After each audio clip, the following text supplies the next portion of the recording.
Without further ado, I am proud to introduce our speaker, Mary Erlaine. Mary Erlaine is to help companies and individuals meet their goals through uncovering talents and potential. Mary Erlaine is a published author and speaker with her most recent books that address the 5 generations in the workplace. Diversity issues are a root cause of many of the problems of business today that affect growth, productivity, and profitability. She has a mission to strengthen an organization's core foundation to be competitive in the marketplace. She also has a support system of resources and knowledge of marketplace trends within various industries. Welcome, Mary Erlaine. And Leslie, could you mute everyone, please? Yes.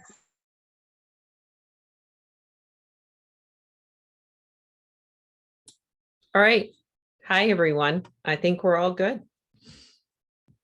So I'm going to go ahead and get started. We're going to have this just be a little different. There'll be a few breaks where we can ask questions as opposed to keeping them all up at the end. I will let you know when we can go ahead and unmute, or you can chat your questions in. And then we also have some polling questions.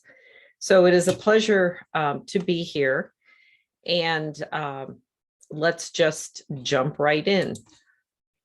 So I'm going to go through the generations first, and we'll get those defined.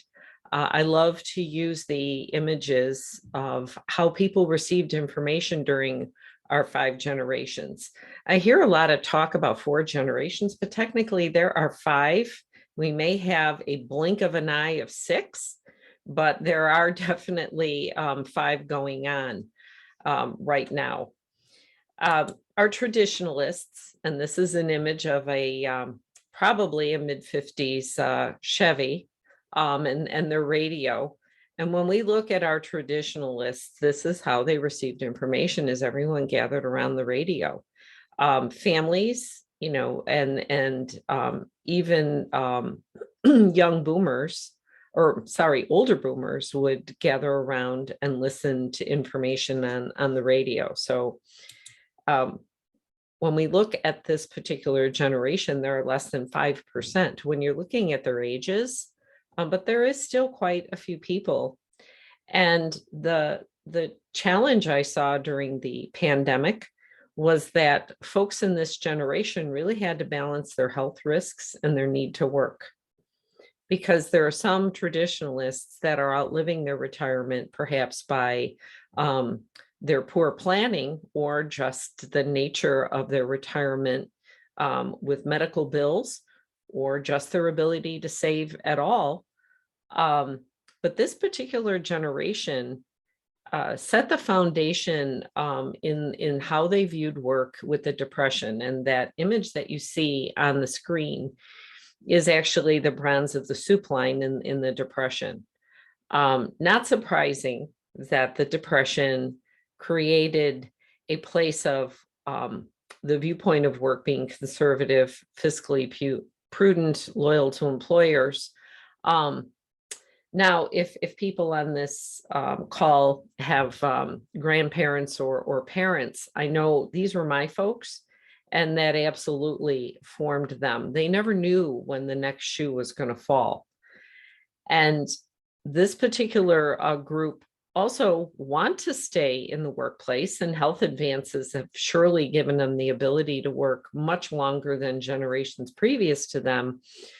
They have the desire, but many still do need to work.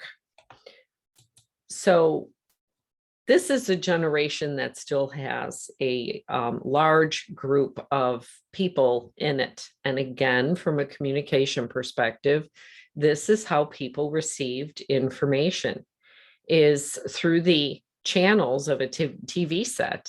And in this case, during their formative years, it was TV sets that oftentimes look like this.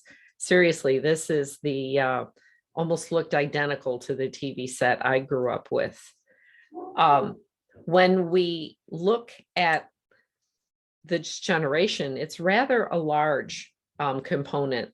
We are made up of baby boomers. World War II ended. people bought the or built the home and started families. Our older group is a group of people that it's easy to find. And if anybody is in this age group, you could chat in the answer to this question: where were you when JFK, John F. Kennedy, was killed?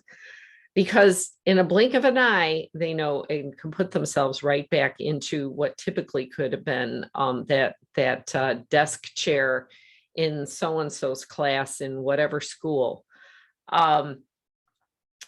This particular generation was wrought with losing three significant leaders: John F. Kennedy, Robert F. Kennedy, and Martin Luther King Jr. There are many younger generational people that don't know those acronyms the way we do. We had some serious turbulent times on our soil as well as in our world. You know, the Cuban Missile Crisis, we had the Vietnam War, we had civil rights, anti-war protests. You know, this particular time of the formative years of our older boomers was wrought with a lot of unrest in the US and like I said, the world. This particular group has and I'm not using a political term, but has a more liberal and open-minded way of thinking. You know, I can remember doing this presentation to Meeting Planners International. And, you know, somebody in the room said flower power. And she was clearly from this particular group of individuals. This particular sect of the baby boomers are retiring at very large numbers. And I'll get into the effect in the workplace after I cover our second group. And I will ask people, and I'm not monitoring the chat, but I will ask people to chat in their guess of who that is, that image is, because many people don't know, and I will give it away. But this happens to be my particular generation of people, and these are things that events that happened in my life that I distinctly remember. You know, on that TV set in the beginning is actually where I would watch as well as understand Watergate and the Nixon resignation. I was old enough to understand what was happening, but not necessarily old enough to understand the total impact. I can surely remember all the shortages. I can remember at a very young age, we bought a home, and I can remember that the interest rate was, we were doing happy dance at 12.5 because interest rates were in the 16s. And I know that kind of blows people's mind, but we were actually happy with 12.5. Yeah. We had a very different kind of turbulence going on. And in this case, it had much more to do with the political unrest. We had, you know, one side of the party, such as President Nixon resigning and Watergate. And then we had another party with President Carter with out the roof inflationary times. And so we became a little more distrusting of government with some of the events that were going on in the Cold War. Did anybody guess Bob Geldof? We had a brand new disease. I have a healthcare background. We had a brand new disease arrive, and that was AIDS. And there was a whole lot of unrest around that. So the times were different, but yet we form one large generation called baby boomers. And our baby boomers right now are planning to work a lot longer than previous generations. Many don't have a backup plan for retirement. We have gone through our fair share of financial hits, you know, with various recessions. We've also, you know, the rising cost of education, putting kids through school, poor planning. But the one thing the baby boomers have done, and they had to, is they had to quickly adapt to the pandemic demands. This is a generation who likes to do things knee to knee, face to face, across the small table at Starbucks. We've had to climb on to this kind of a platform and continue to do business, whatever that means, whether that's business development or meetings or running an organization. And in short order, and I will say many kicking and screaming, but the baby boomer population has adapted. Our Gen Xers, and if you have the screen large enough, please note right here, I think I can point, isn't that a price tag?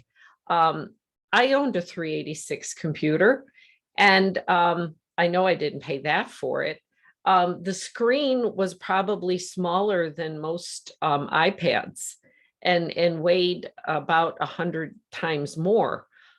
You could go get yourself a cup of tea, and maybe the internet screen would paint in on the dial-up, by the time you got there. But this was the changing time. Our Gen Xers were the first ones that got into the world of technology, and technology began to show up in places it had not in the past. Because of the baby boomers in the tail end, with inflation and the rising cost of raising a family, this particular generation were the first larger number of people that had both parents working. Women had, typically it was the women that were at home. Women were accepted in the workplace. The baby boomer population had more educated women to take a position. Many had to go to work. And that left this generation at home at a younger age than prior generations. Meaning it absolutely fed into the independence, because as children and teenagers, they were left to need to take care of their own needs while mom and dad were both at work. So there is a certain self-sufficiency and their ability to be able to be independent. And this is where technology actually fed and continues to feed, making life faster, better, easier, and smarter. Now, this is the generation one of the two that are in that sandwich phase of life. And let me define that. The sandwich phase of life is that they still have children to care for, but now they have aged parents too. Now, some of the boomers are blessed to still have parents, but a large portion of the Xers are in that place where they are caught in two roles, yet still need to have a career. This pandemic has also caused them to be kind of at that mid to maybe not sunset, but midpoint of a career where they're contemplating, what do I want to do with the rest of my life? So in the Great Resignation, many different factors are feeding that. They're ripe for philanthropy, and they're ripe to start their business in the entrepreneur's world. Let's remember these Gen Xers have faced the Y2K tech bubble. They faced 9/11, 2008 recession, and now a pandemic. This particular generation has been knocked around, at least 4 different times. So hitting the pause button and saying, what do I want to do with the rest of my life is not surprising. And then our Gen Ys are our millennials. I use pagers because this is the first, we'll call it instant messaging that we had around. Now, people probably don't remember pagers, but if you remember these little pagers, this was predominantly for the healthcare industry and attorneys, a lot. But this little area right here had the ability to put in the shortest of messages, typically a phone number. You still needed to go to one of these. My son gave me this as a gift, and I always keep it handy for this presentation. But nonetheless, It was a way to get people when they weren't necessarily next to the phone or reachable. This generation is getting, I will not do millennial bashing. I think there are way too many speakers out there slapping this generation around, and oh yeah, that's right, I gave birth to 2 of them. I raised 2 of these folks. And I realized the style in which I raised, and that's not a global statement, the bullet point number 1, but the trend was a different style of raising children because of the nature of being connected. And, our earliest internet connections began to improve. No longer was our world defined by zip codes. I had a pen pal as a baby boomer in Chile. And in this case, they can be connected to anyone, anytime, anywhere. This particular generation was also very open-minded. Our borders began to bring in a rich, diverse cultures into our country.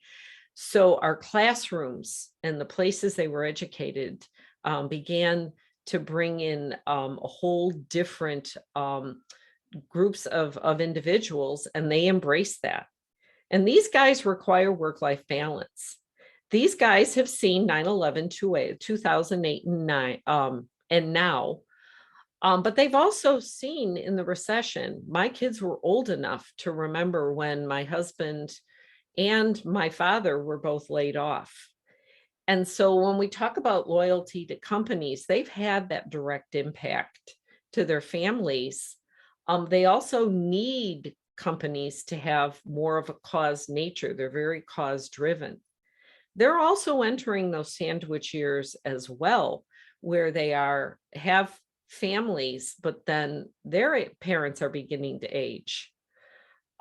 Now we're starting to see millennials gravitate towards more stability in jobs because the jobs are offering the very thing they wanted. Because of the pandemic, there is that flexibility that they've always desired and thrived in. And then this generation kind of gets included into the millennials when they're a very different generation. I have to point out that this is my very own.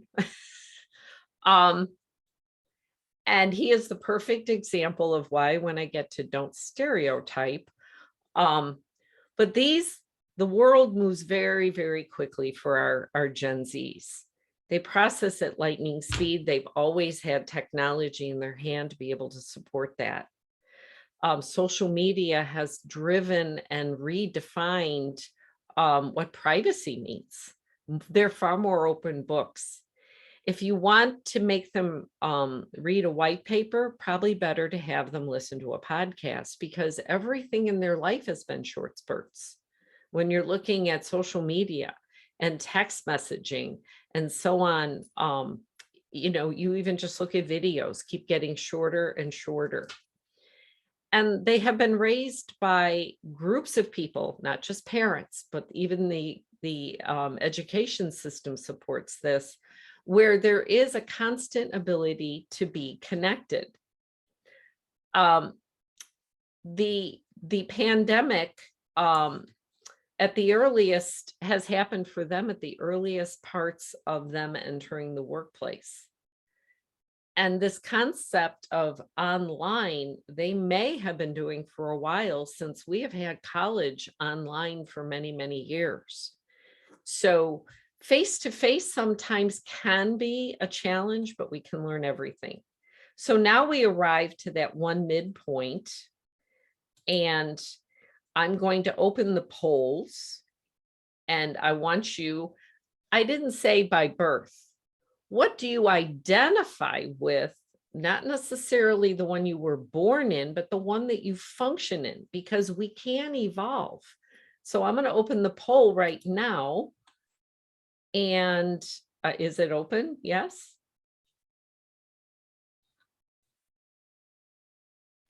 I didn't see it yet, Oh, Mary. relaunch poll. Sorry. There you go. Okay, we had our first technology glitch. Questions, Leslie? No questions have come in yet. Or unmute? Or Some comments? interesting comments in the chat, and then I will, everyone is able to unmute themselves. So if they do want to comment or chat, either way. Hey, Mary, culture. How does culture fit in with the different generations? Have you looked at that and studied it? Yes. And we will get to that, Jim. Excellent. I will talk about culture. All right, I'll hold on. Yeah, that's a great question because that's absolutely. I will comment to the point that every company's culture has been torn apart, period.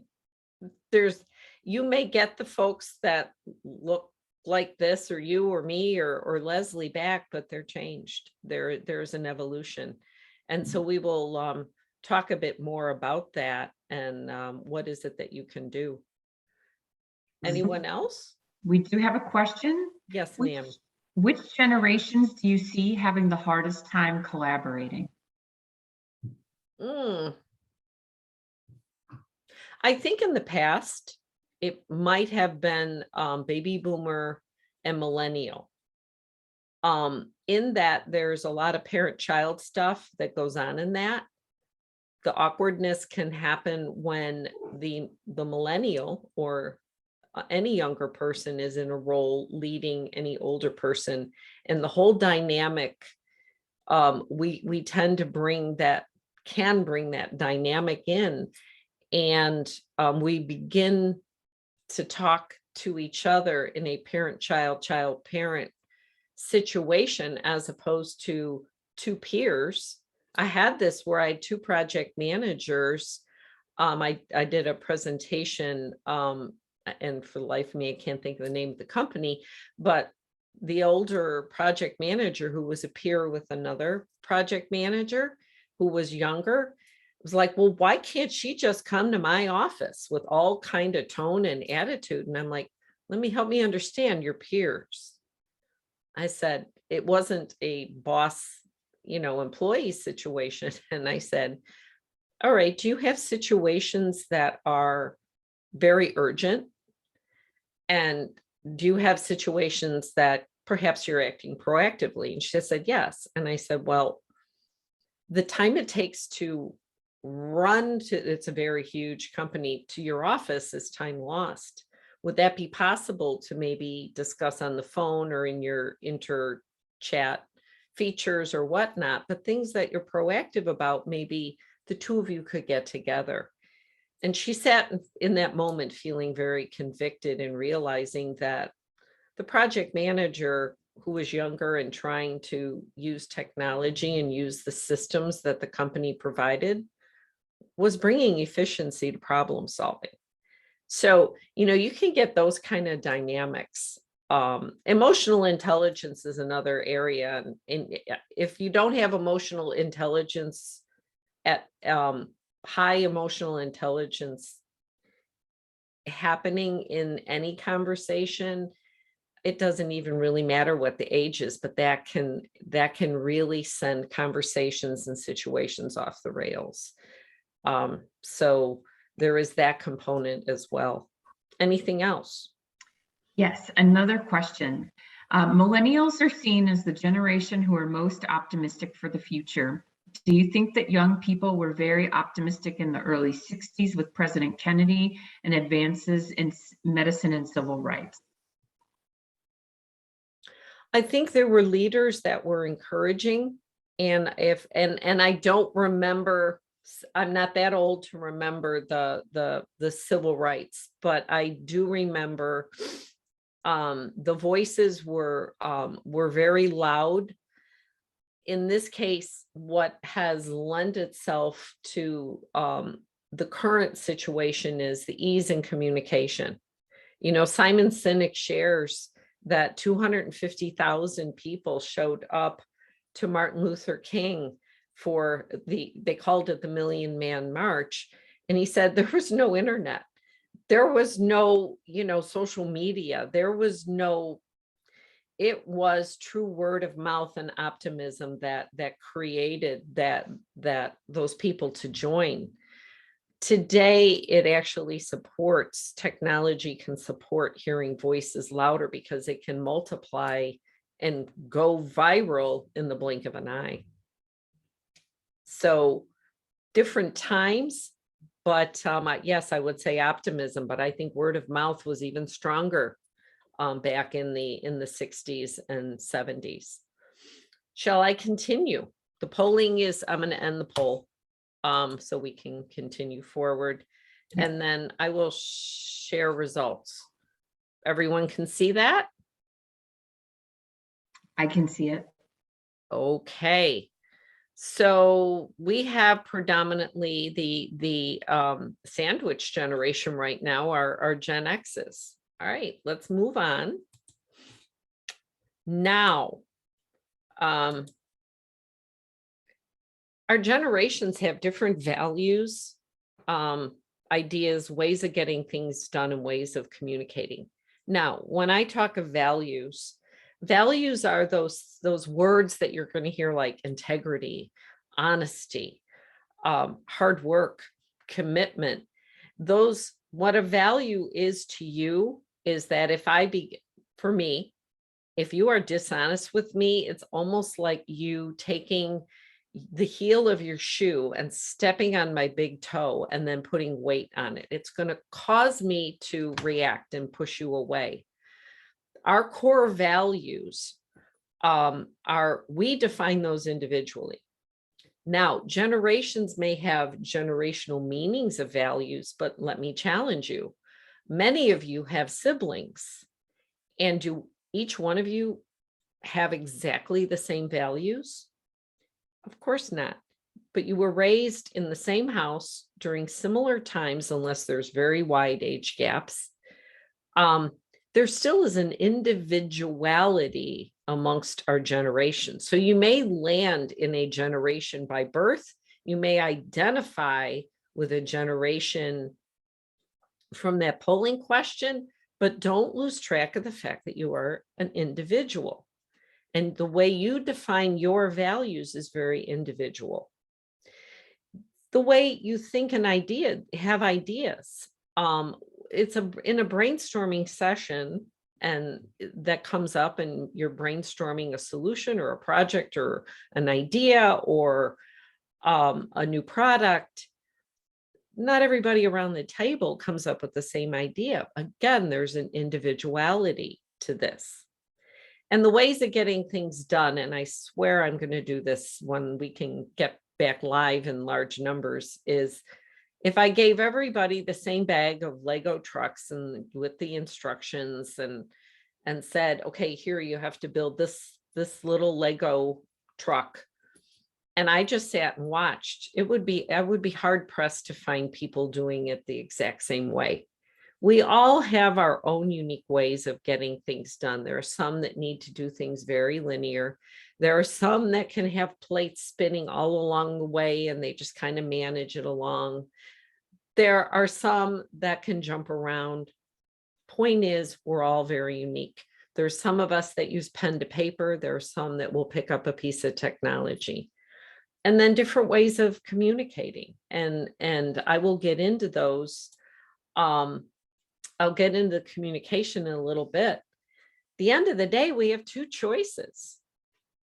We can look at things as different, therefore wrong. So I see somebody with a day planner and I go, my goodness, why are you using a day planner when you could, use this?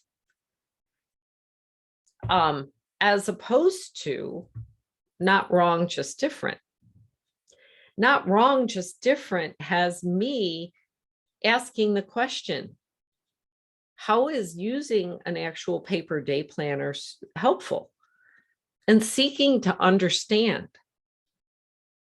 So a little story, and I saw a group of, it was a bachelorette party, and I was out a few years back, I was out with a friend of mine over dinner.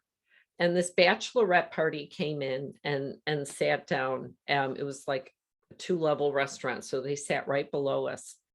And I found myself watching this bachelorette party, and the phones were, and they're taking pictures, and their thumbs were just in constant motion, and they're talking, and it was a flurry of activity. And the old judgmental baby boomer in the moment went, why aren't they paying attention to each other? Get off your phones. But then the business coach and consultant kicked in and said, how fascinating. Because what about the person in the wedding party that didn't get a babysitter and is, at home with the kids? Or what about the overseas friend that they went to school with, and now she or he gets to pop in? And I went, that is amazing. Instead of just those dozen ladies that were around the table, there could have been hundreds, thousands of people that got to share in that. Not wrong, just different. And so I sat and I held that moment, and I hold it today as a great depiction of how shut off and judgmental we shut the door on our ability to communicate and work together if we different, therefore wrong. You're not doing it like me, as opposed to not wrong, just different. When I look at this, I said avoid stereotyping. Remember the picture of my Gen Z son?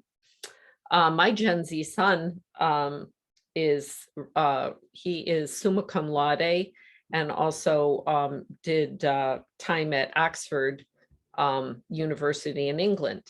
He's a smart guy, but his favorite way of functioning is this.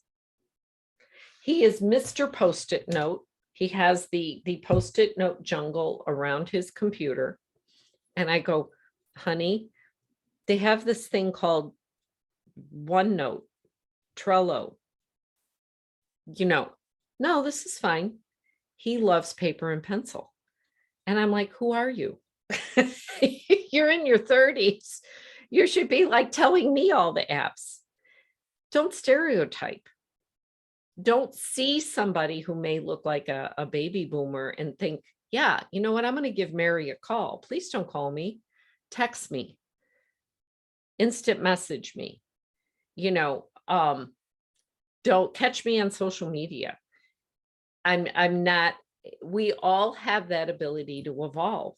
Our traditionalists can be rather tech savvy because they couldn't see. Even the Queen, for heaven's sake, is on Zoom because she couldn't see her grandkids and her great grandkids. Be careful. Don't just see a picture, and it goes both ways. I kept trying to call my son on his cell phone, and he's like, Ma, call me on my landline. I shut my phone off, and he gives me a headache. He is this old soul stuck inside somebody 30, but there are so many of them out there. And then let's talk about communication. How we communicate just as an individual, there's so many factors that go into it beyond our age. Now, our age definitely, how comfortable we are in the technology platform is absolutely true. But we've got to take our education levels. We have to look at our personalities: introverted, extroverted, competitive, more team-driven, cooperative. I do a host of digital assessments that bring out really the personality dimensions, and all of those show up in our communication. Our experience. Do we have a taskmaster boss who in essence has kind of shriveled our communication and we're a little less inclined? Or if we had that open forum where we can share?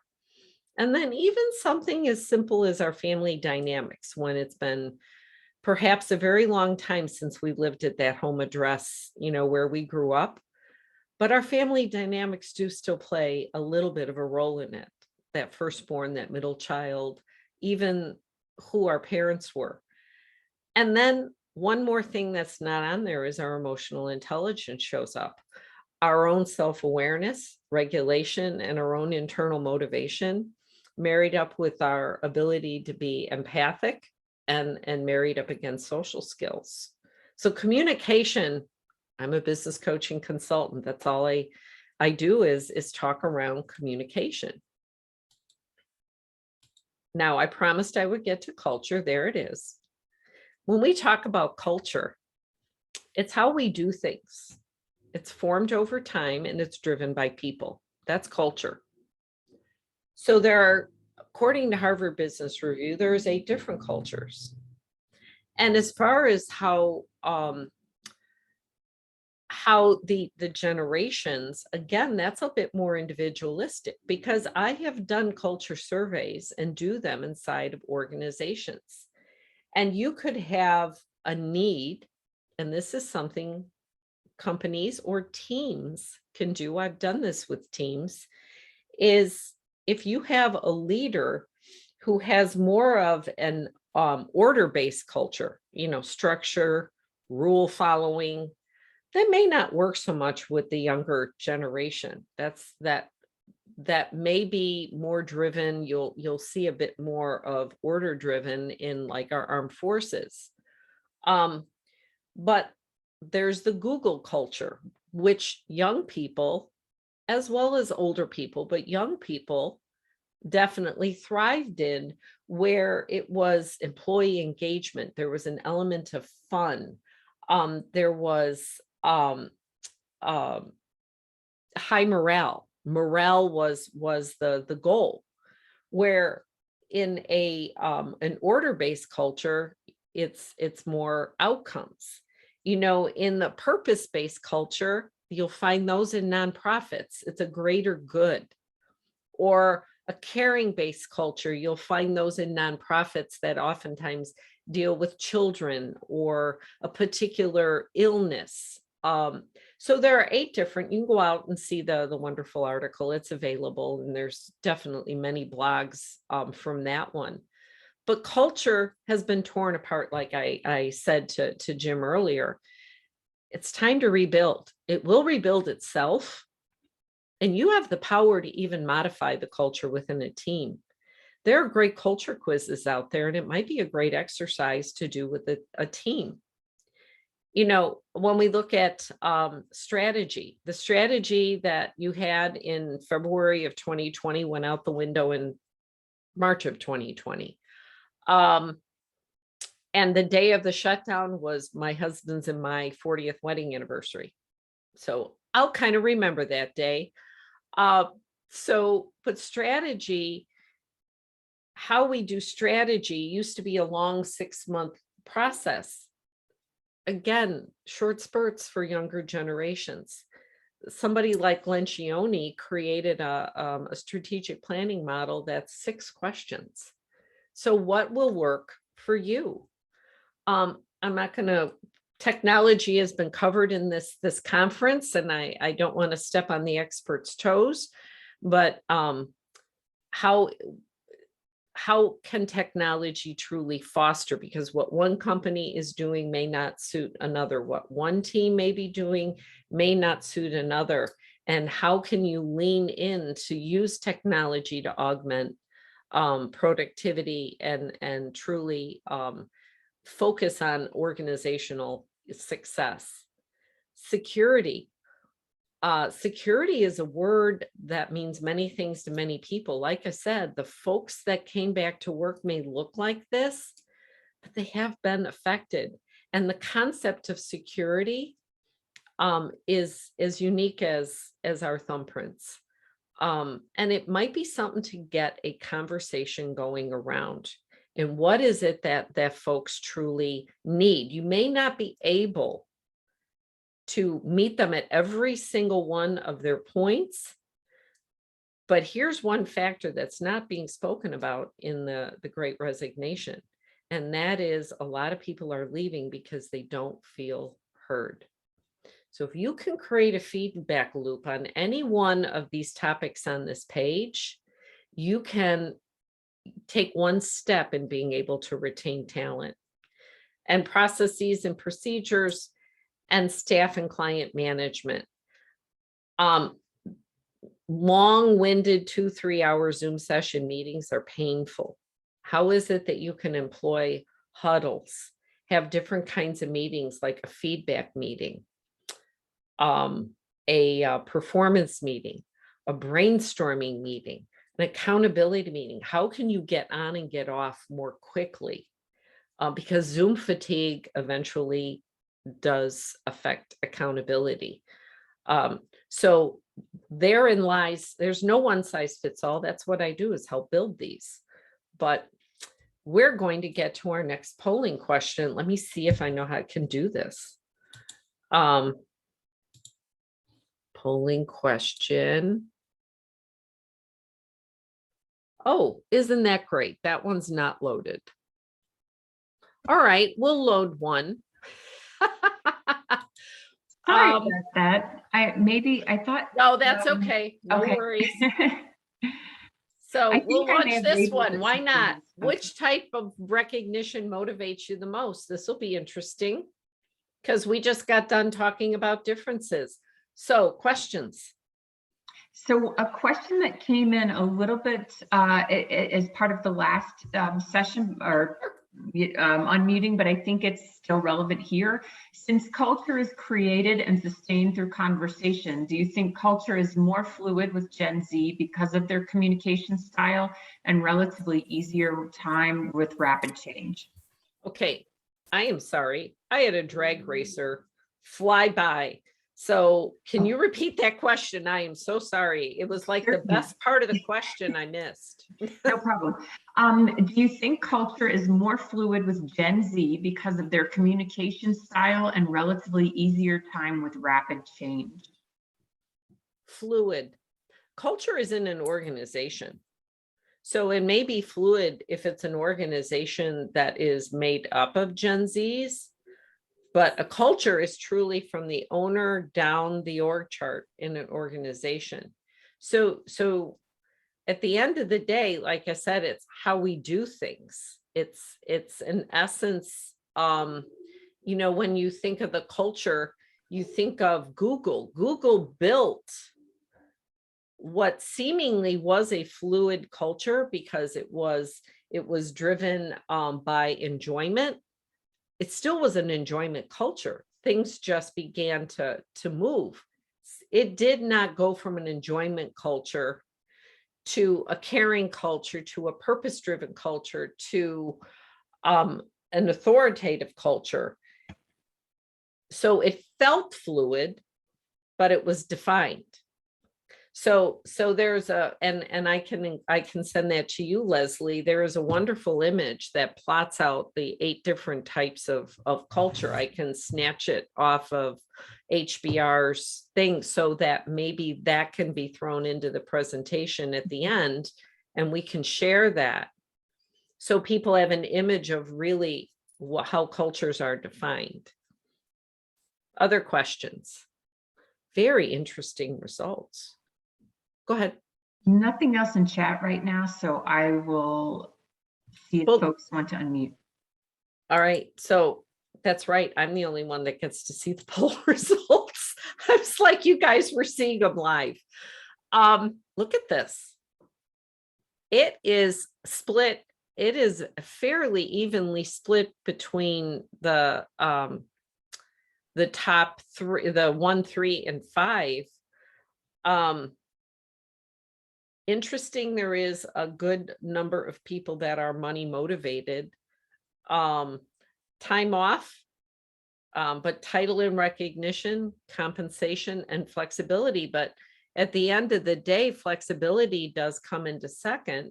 And when we're looking, if I look back, we are a 3-generation attendees in this with, I'm trying to remember the other results. So these do line up. It would be interesting if we had some Gen Zs and how this might shift the perception. I'm not terribly surprised by these results at all.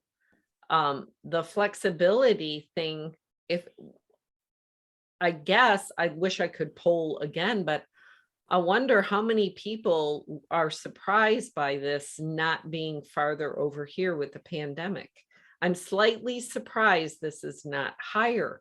Is that, and had we taken this poll, what might it have looked like pre-pandemic? How would this have skewed numbers? How you doing, pal? Interesting. Is there any comments in Yeah, chat yeah, coming in on this. that? You had a Yes, lot of stuff Mary. going on. You were trying to make it all work, and then Oh. So it might be interesting to ponder that as a group, to say we're answering relative. And I remember Dr. Proctor earlier saying, we forget. and those, her words are in my brain right now, because we've gotten flexibility. But would that have been a greater desire prior to pandemic? Cool. So there are two quick questions. One is, how are compensation and money different? All right. So compensation and money. Money might be salary. Compensation, I might look at as benefits. The things that the creative golden handcuffs that companies, and that very good question, because that could have skewed things too. So money I see is just pure salary. You make X number of thousands of dollars a year. Compensation comes in the world of PDOs, paid days off, other types of benefits, 401ks, things that aren't per se adding to your W-2 at the end of the year, but do add compensation in essence to your role. In one more question, did you say? Yes, and then we'll save one, I think, towards the end. Given the communication preferences of different generations, how do we get to common ground and effectively communicate between and across the generations? Oh, I love people that hold tight. We're going to get to the solutions right now.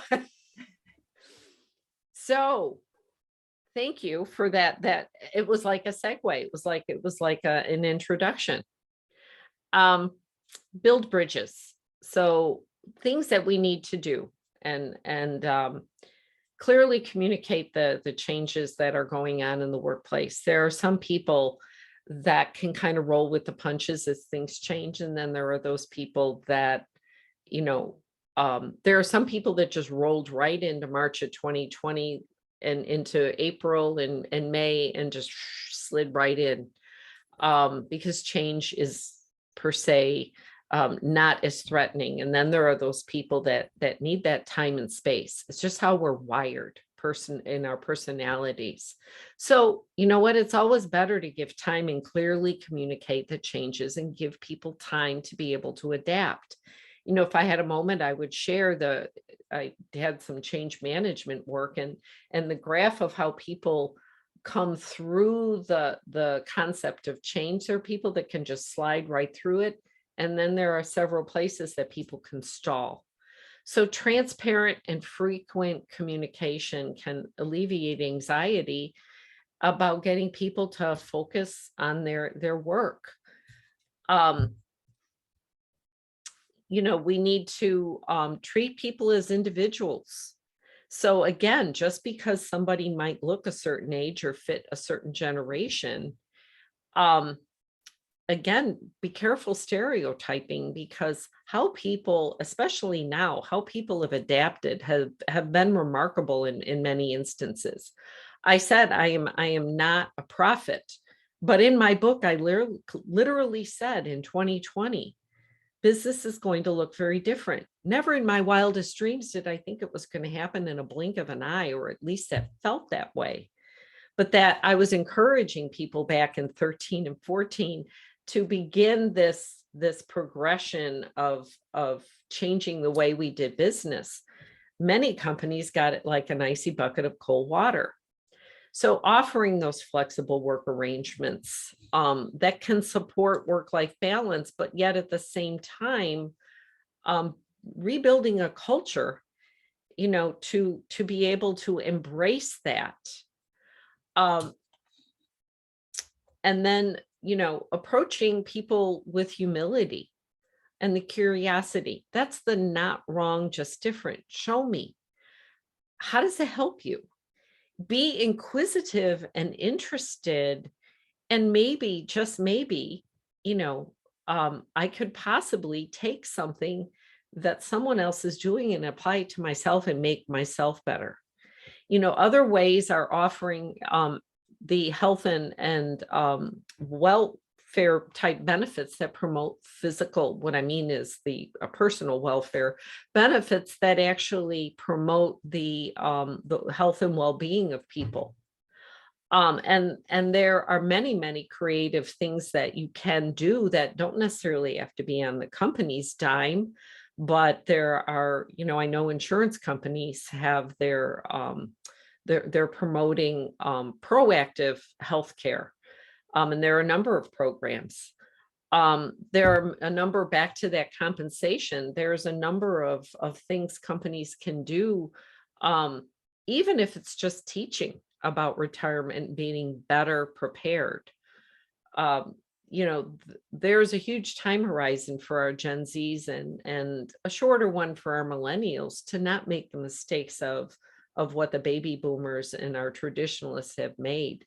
So that's another way to invest. So it isn't always with the almighty dollar. It can just be investing, offering that ability for training to be in different media format. There was a teacher that said, why are young people not at this live workshop? This was years ago. I said, because it's a live workshop. It's not a podcast. It's not a video online. It's just not their particular preferred style of learning. So offering that ability to have training and professional development in different media formats. And then other solutions is, it's a great exercise, and I love doing this, is the value exercise. I've done this, and yes, the company has values, and they can't be Enron values. Go up and look up Enron values, and they did not live up to their values. But I'm talking about the company may have a list of values. But I've done this within teams where we determine what are the greatest common core values in a team. Age and generation tend to just kind of melt.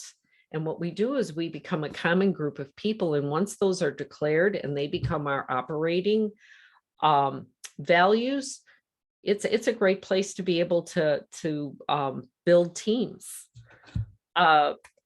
Additionally, the moment you hear they or them coming out of your mouth, you've just created divisiveness. It's a we. If each one of you have the same logo on your paycheck, or you're listed on the same website, you're a we. There is no they. Because approaching leadership and relationships and management from a we perspective, yes, the ultimate decision does rest on somebody. But I even heard Dr. Proctor, I'm interested in what other people said. And she ran Harper College pretty tough times. And some really crazy times. So if you catch, hopefully I've planted a seed. So the next time you hear they come out of your mouth or them come out of your mouth, hopefully it will kind of trigger to go, wait, I've just removed myself from the team by excluding whoever it is you're referring to. And, if you want to operate back when we were, it's a different, therefore wrong. Not that there aren't some seeds of wisdom to say back when, so that you can maybe bring it forward, as opposed to taking your company all the way back to 2019.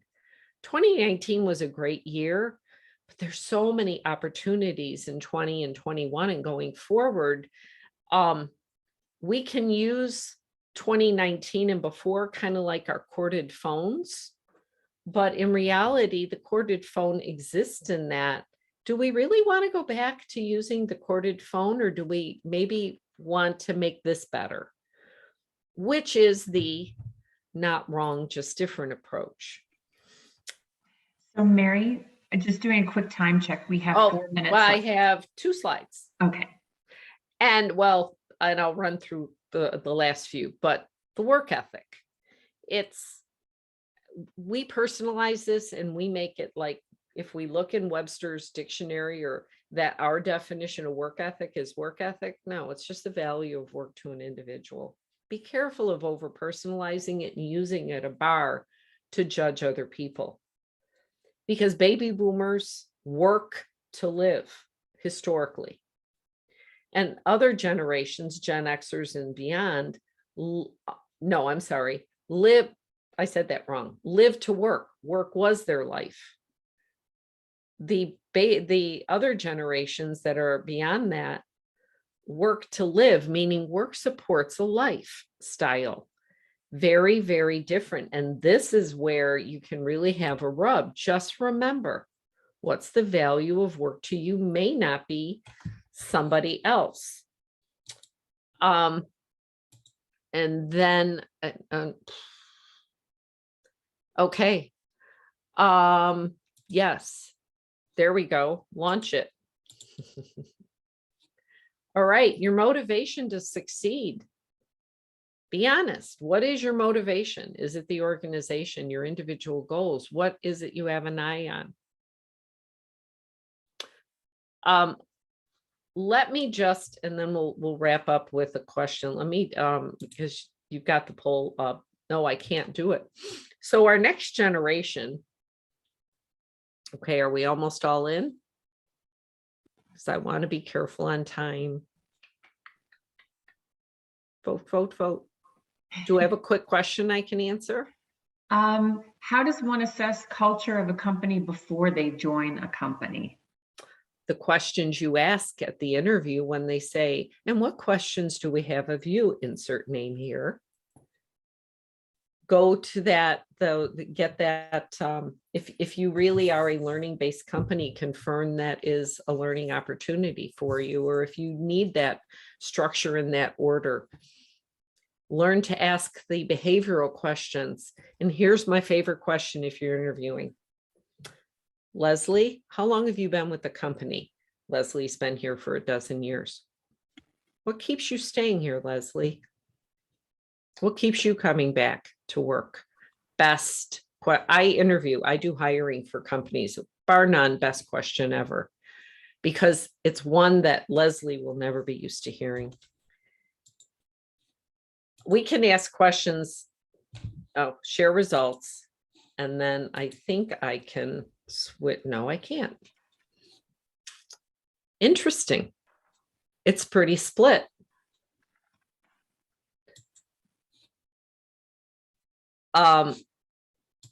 Okay, let me end that. And then let me just quickly share who our next generation is. And so what do we call this generation? That's my grandson when he was 3 at the Dandelion Fountain in Naperville, Illinois. These guys are in an absolute metamorphosis of 2020. These are not surprises, and that is Noah as well. And but this group of generation, and when I said in 2019, I never dreamed that this is a generation in evolution, because I believe these bullet points will evolve as this generation gets a little older. And then we will just rest here, and then questions. Oh, do we have any? I think we're at time. Sorry. We do. Yeah, we're at time. We have 2 questions. Oh, sure. Quickly. Okay, so actually we need to wrap up, unfortunately. So Mary, I don't know, would you recommend those 2 folks with questions to please reach out to you? I think your contact information is on here. Okay. And then what I'd like to do is I want to share my screen for a moment. Oh, let me stop share. Sorry. Okay, no worries. Okay. And